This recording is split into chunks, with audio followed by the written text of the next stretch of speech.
You ever did your makeup just for your eyes not to show? At least my lips are showing, you know. Hi, I'm Nikki. That's as much of an intro as I'm gonna do. And this is Broke Ease.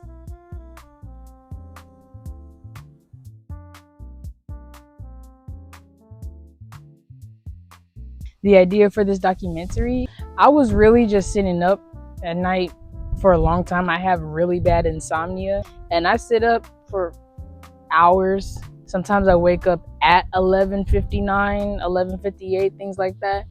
And then I'm up until maybe 5 or 5:30. And so in that time, a lot of different things occur. Sometimes I meditate, sometimes I'll chill, play games, or smoke, I don't know, do something. I try to do something to take my brain off of it. Stuff I don't really know how to explain, but I try to do whatever I can just to go back to sleep. Usually it do not work, so I end up having to write. A lot of times my pieces are just my thoughts and they sound very dramatic or poetic. I don't really know. It's not intentional all the time. I got it like that. Maybe, I don't know.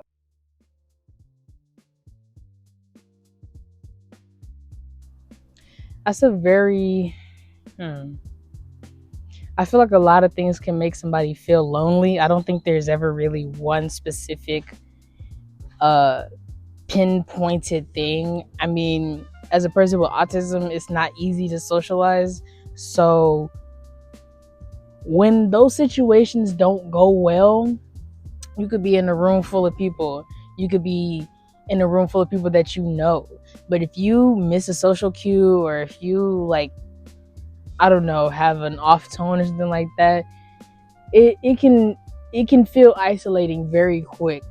Of course, unintentionally by the other people, you just end up being a little different than them. But with this project, Broken Bottle, these are just all of the thoughts that I've had and have not been able to share. That alone can feel very isolating, very lonely. Because what do you mean I'm just now unpacking thoughts that I've had from my childhood? Okay. So a lot of that can make you feel lonely, not feeling understood by a parent or a friend or a partner, not feeling understood by yourself. There's major things that can contribute to the feeling of loneliness. And when you are somebody that is naturally entertaining or naturally goofy or just unserious, it's very hard for people to take you serious. And so in that,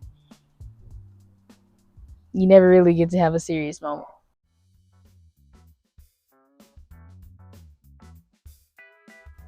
When I was younger, these bees are out here working overtime. I used to be called, like, people tell me I have very intimidating eyes. I'm not really great at doom scrolling. I can do it for a certain amount of time and then I'll put it down. I could doom scroll for like an hour straight and then I'll put it down and I'll go hyperfixate on something for maybe 6 hours straight and then I'll go doom scroll again. So doom scrolling to me is like not doing a project. That sounds very angsty artist of me to say, but it's true. Like doom scrolling is anything that has to do with entertainment that does not contribute to my own project. So it could be Instagram, Pinterest, anything of the sorts. All of that to say, I don't always do it. Sometimes I just really like staring at walls. Creative people do weird shit. We're not gonna sit here and try to explain the oddness, okay? We just know it's odd. So sometimes I like to stare at walls. Y'all gonna have to let me maladaptively daydream. I gotta do what I gotta do in order to stay creative, in order to stay okay. You just gonna have to let me rock in my corner. They tell me I have very intimidating eyes, and so maybe, I don't know, I feel like you can tell a lot about a person by their eyes. Many people say that, but it's true. Like, down to the color of their eyes, down to the way that they hold their eyes, if they squint them or if they relax them. There's just a lot that has to do with it. And I personally have had major obsessions with eyeballs. I don't know. I mean, my tattoo is a bunch of eyes. My thing, I don't know. The letter I in English is very difficult for me. Being raised by somebody who potentially displayed narcissistic tendencies. Ooh, there's a big SB right next to me. I respect you, girl. Narcissistic tendencies. They will often project their own insecurities onto you. And so there's been many times where I've been called a narcissist because of how much I talk about myself.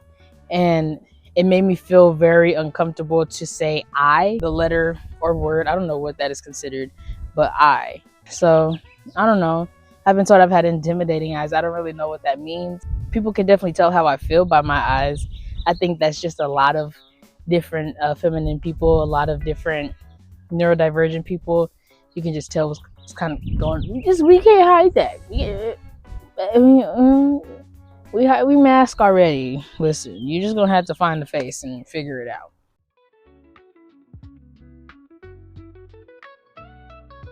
I talk a lot in my eyes. I've been told many different things by many different people at many different stages of my life. When I was younger, I've been told I talk a lot. As I've gotten older, I've been told I've gotten quiet.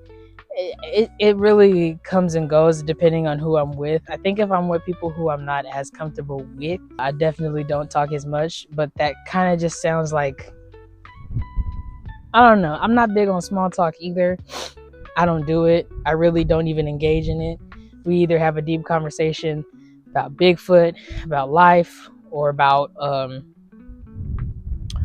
the universe, stuff like that, or we don't really talk at all. I don't like feeling space just because people can't handle quiet. I'm not saying this like to be judgmental. I used to be somebody who felt like the space needed to be filled, but as I've gotten older and have tried to mature my mind and actions and better myself, I have realized that silence is not a bad thing. It's just there. It's just silence. Sometimes it's okay. We just need it there. We don't need to fill the space, especially if we don't know each other. But I used to talk a lot, just kind of giving out my brains. I feel like I have a lot of interesting ideas that people wouldn't typically say, and so I want to share them. But I also understand that there's a time and place to share ideas, and there's a person to share ideas with, and not all of them align in the same time. It just kind of is what it is.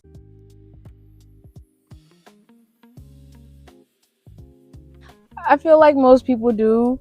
Mental conversations are important. I feel like we need them to happen more often. Maybe if we had a couple more mental conversations, we wouldn't be where we are right now. But then again, I feel like some people, even though they make terrible vocal decisions, I feel like these people who make terrible vocal decisions still think it out a little bit. They just kind of don't care about what they're thinking about, or they don't think deeply about it. I didn't always enjoy being caught up saying things that I didn't always know. People speak ignorantly without knowing, and it's important not to do that. I try my best not to do that. I try to just say I don't know. And if I don't know, I try not to talk about it as much. Unless somebody is actively educating me, I don't really like talking about things that I don't know too much on before I research them. Some people do. I used to be one of them. I don't consider myself one of them anymore, but that could be up for debate. I don't know. But I do talk a lot in my head. Sometimes those conversations don't need to be had. And sometimes those conversations are very self-explosive. I really can't do anything about that. My brain is just in a constant state of thought. I think about thinking about thinking. So there's never really like a sense of mental freedom. I'm always doing something in my brain.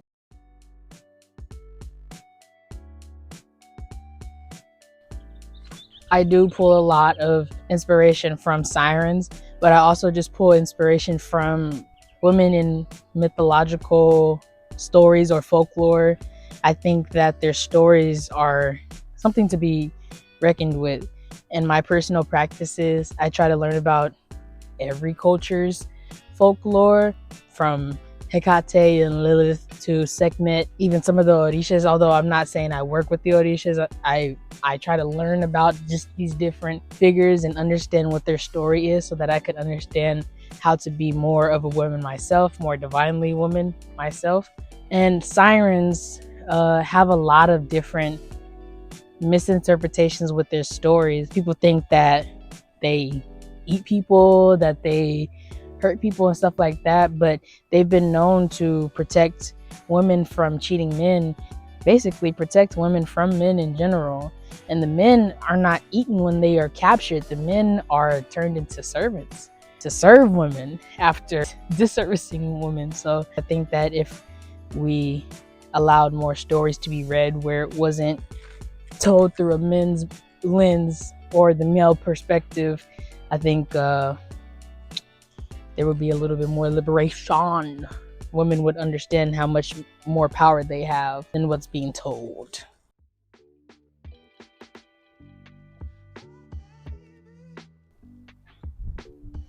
Agonizing, beautiful, interesting.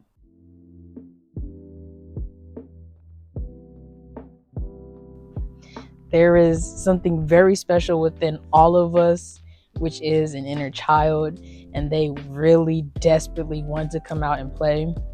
You should let them come out. Everybody is creative in their own way. Everybody is different, and they have their own talent that someone else may never, ever develop. Never underestimate the power that you have. Never underestimate the power of believing in oneself. Success isn't proving others wrong, it's proving yourself right. Believe and just be.